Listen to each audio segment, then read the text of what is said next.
Pagi para petani Indonesia, selamat bertemu kembali dengan saya.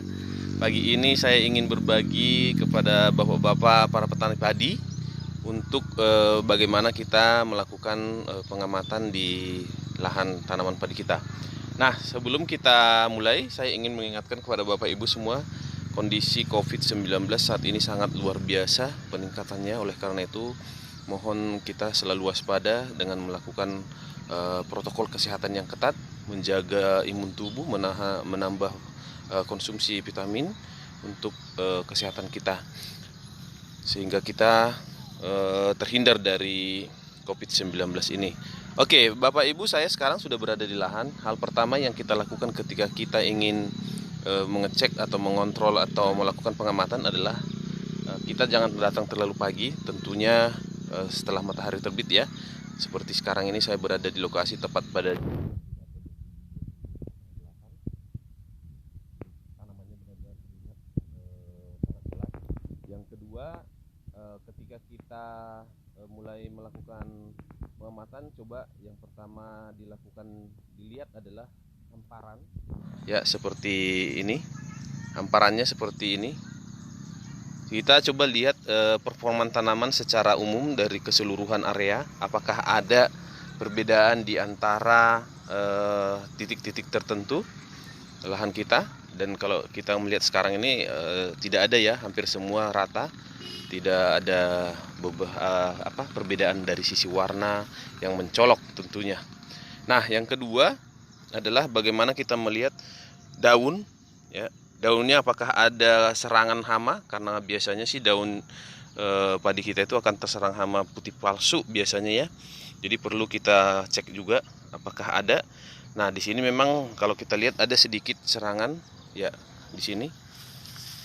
Bekas masih ini ya, ini adalah serangan yang hama putih palsu dan sepertinya sudah lewat ya. Coba kita lihat apakah masih ada ulatnya.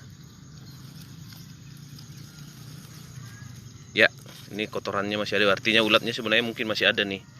Mungkin dia sudah jatuh ke tanah karena kotorannya masih ada. Ya, tidak terlalu banyak ya, saudara-saudara ya. Nah, ini kita coba lihat ini apakah dengan kondisi ini. Nah, ini sepertinya ada serangan penggerek nih. Coba kita lihat apakah penggerek atau tidak. Nah, ketika kita lihat daun seperti ini agak berbeda, tentu kita harus periksa apakah penyebabnya. Nah, ini perlu kita ketahui sehingga kita tahu apakah banyak yang seperti itu atau tidak. Nah, saat ini tidak terlalu banyak, itu hanya satu saja. Saya rasa itu tidak menjadi masalah ya, Bapak Ibu. Nah, saat ini tanamannya kurang lebih di umur 48-49 hari. Artinya tanaman ini sudah menjelang bunting ya. Dan coba kita lihat ke bawah ya, kita lihat sudah terlihat padinya sudah bunting ya. Oh sorry, ini kebetulan ada tomcat, barusan ada tomcat ya, dia turun ke bawah terus.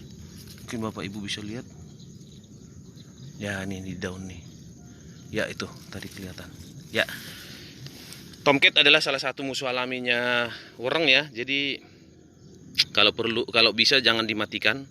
Tomcat salah satu musuh alami. Nah, dia naik ke atas nih, Ibu. Ya, nih kalau kita mau lihat tomcatnya. Iya. Nah, itu salah satu musuh alami yang dia mengkonsumsi tentunya telur wereng ya di daun yang ada di daun. Jadi perlu kita jaga. Nah, varietas yang saya tanam saat ini adalah Impari 418 yang baru dirilis tahun 2020 kemarin, dan saya baru tanam pertama kali nih. Saya ingin juga melihat seperti apa sih performa tanaman ini. Kalau kita lihat dari jumlah anakan ya, ini kita di sisi ya, cukup menantang sebenarnya nih. Lumayan banyak juga anakannya ya untuk satu dapurnya. Coba kita lihat di tengah apakah jauh berbeda. Ya, saya rasa tidak terlalu jauh berbeda. Tengah lagi. Ya, cukup banyak juga. Ya, cukup banyak juga. Nah, ini kondisinya sekarang sudah bunting. Nah, apa yang perlu kita lihat dari kondisi tanaman yang sudah bunting? Seperti tadi bahwa Pertama, daun harus kita lihat harus sehat ya. Harus sehat ya, daunnya harus benar-benar sehat semua seperti ini. Tidak ada warna-warna yang berbeda dari warna normal padinya. Daunnya juga tidak terlalu tua dan juga tidak terlalu kuning. Nah, yang kedua kita lihat di batang.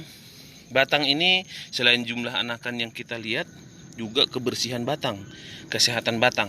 Nah, kalau kita lihat di sini, batang padinya cukup sehat ya. Tidak ada jamur-jamuran seperti busuk batang. Kita lihat juga sampai ke atas. Nah, cukup sehat. Dan yang kedua, apakah ada hama? Biasa di bawah itu ada warang batang coklat tentunya ya. Tapi kalau kita lihat tadi ada tomcat, artinya saya yakin telur-telur orang yang mungkin dengan kondisi cuaca ekstrim saat ini akan mudah berkembang warang batang coklatnya, itu akan dimakan oleh si tomcat tersebut, sehingga pengendalian hamanya tidak akan terlalu sulit, atau perkembangan hamanya akan sulit ketika ada musuh alami di lahan kita tersebut. Nah, kalau sudah seperti ini, saya pikir kita tinggal bagaimana mensiasati mengaplikasikan pestisida yang tepat, baik untuk merangsang pertumbuhan malai yang serempak maupun menjaga serangan warang batang coklat atau hama-hama yang lain pada tanaman kita ya. Jadi saya rasa ini cukup lumayan performanya dibanding yang sebelah. Ini yang sebelah kalau kita lihat ini selisihnya hanya kurang lebih 4 hari ya, 5 hari lah ya, atau maksimum 1 minggu dengan ini, karena waktu itu sama-sama kita melakukan persiapan penanaman. Nah, itu Bapak Ibu, ketika kita ke lapangan perlu dilihat seperti itu, sehingga pengalaman kita akan terus bertambah bagaimana kita mendapatkan ilmu-ilmu baru. Nah, ini hari ini saya sedikit share seperti itu, agar Bapak Ibu juga ketika ke lapangan itu tidak hanya sekedar melihat dari atas, tapi juga sampai ke bawah bagaimana kita mengecek tanaman kita itu benar-benar sehat, baik dari daun, batang, maupun dari tingkat serangan hama. Saya pikir itu Bapak Ibu mudah-mudahan bisa membantu. Dan tanaman ini sudah diaplikasikan 3 kali ya, harusnya sudah 3 kali aplikasi untuk insek dan fungisidanya. Tinggal nanti kita tunggu sampai dia benar-benar keluar malai, baru kita nanti mulai aplikasi yang keempat, dan nanti yang terakhir adalah di umur 70-an. Kalau yang ini diaplikasi di umur 15, 30, 45. Nah, kemarin 45 sudah selesai, dan sekarang tinggal menunggu di umur 55, 10 hari setelah aplikasi kemarin, dan terakhir nanti di umur 70 ya, pada saat malainya sudah benar-benar keluar semua secara merata dan mulai akan melakukan pengisian. Baik, terima kasih Bapak Ibu atas perhatiannya. Mudah-mudahan bisa membantu untuk terus meningkatkan pengetahuan kita bagaimana kita mengecek tanaman kita. Selamat pagi, salam sehat, dan salam sukses selalu.